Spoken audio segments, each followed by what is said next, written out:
അടുത്ത ജലക്ഷാമം നേരിടുന്ന ഒരു പ്രദേശമാണ്. ഇവിടെ നിന്നാണ് ആ വെള്ളം കൊടുക്കുന്നത്. മലമ്പുഴയിൽ അങ്ങനെ കൊടുക്കാൻ വെള്ളമുണ്ടോ ഇല്ല എന്നൊരു വിഷയം അവിടെ നിൽക്കുകയാണ്.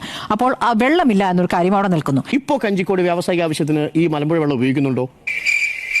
ഉണ്ടോ? പിന്നെ ഒരു ദിവസം 2 കോടി ലിറ്റർ ആണ് ഉപയോഗിക്കുന്നുണ്ട്. ഒരു ദിവസം 2 കോടി ലിറ്റർ. ഇതിന് വേണ്ടത് എത്ര? 2 ലക്ഷം. ഇത്രയേ ഉള്ളൂ. അപ്പോൾ ചുരുക്കത്തിൽ ഇപ്പോൾ ഉപയോഗിക്കുന്നതിന്റെ 10 പോലും ഈ ബ്രൂവറിക്ക് 100 പോലും ബ്രൂവറിയുടെ വെള്ളത്തിന് വേണ്ടിയിട്ട് ഉപയോഗിക്കപ്പെടുന്നില്ല. അപ്പോൾ അതും ആ അർത്ഥത്തിൽ ഇനി വരാൻ പോകുന്ന സമയങ്ങളിൽ വിശദീകരണത്തിലൂടെ നമുക്ക് മനസ്സിലാക്കേണ്ട കാര്യങ്ങളാണ്. ഞാൻ മനസ്സിലാക്കിയതാണ് ഞാൻ ഈ പറയുന്നത്.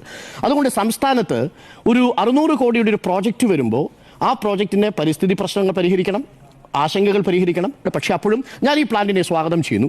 കാര്യം വലിയ ഭീമമായ GST നഷ്ടം ഇതുമായി ബന്ധപ്പെട്ട് കേരളത്തിൽ ഉണ്ടാവുന്നുണ്ട്. ഇതിൽ ആദ്യത്തെ ആരോപണം എന്തായിരുന്നു? ഒന്ന് പൊളിഞ്ഞുപോയ ആരോപണമാണ്. ഒന്ന് ടെൻഡർ വിളിച്ചിട്ടില്ല എന്നുള്ളതായിരുന്നു.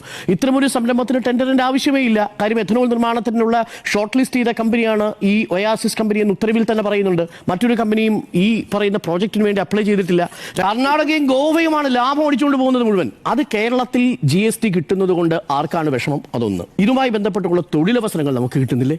തനതു വിഭവം കണ്ടെത്തണമെന്ന് ഒരു ഭാഗത്ത് പറയുകയും തനതു വിഭവം കണ്ടെത്തുന്നതിന്റെ ഭാഗമായ ഒരു ബ്രൂവറി യൂണിറ്റ് വരുന്ന സമയത്ത് അതിന്റെ മുന്നിലേക്ക് സാങ്കേതിക കാരണങ്ങൾ പറഞ്ഞുകൊണ്ട് അതിനെ എതിർക്കുകയും ചെയ്തു.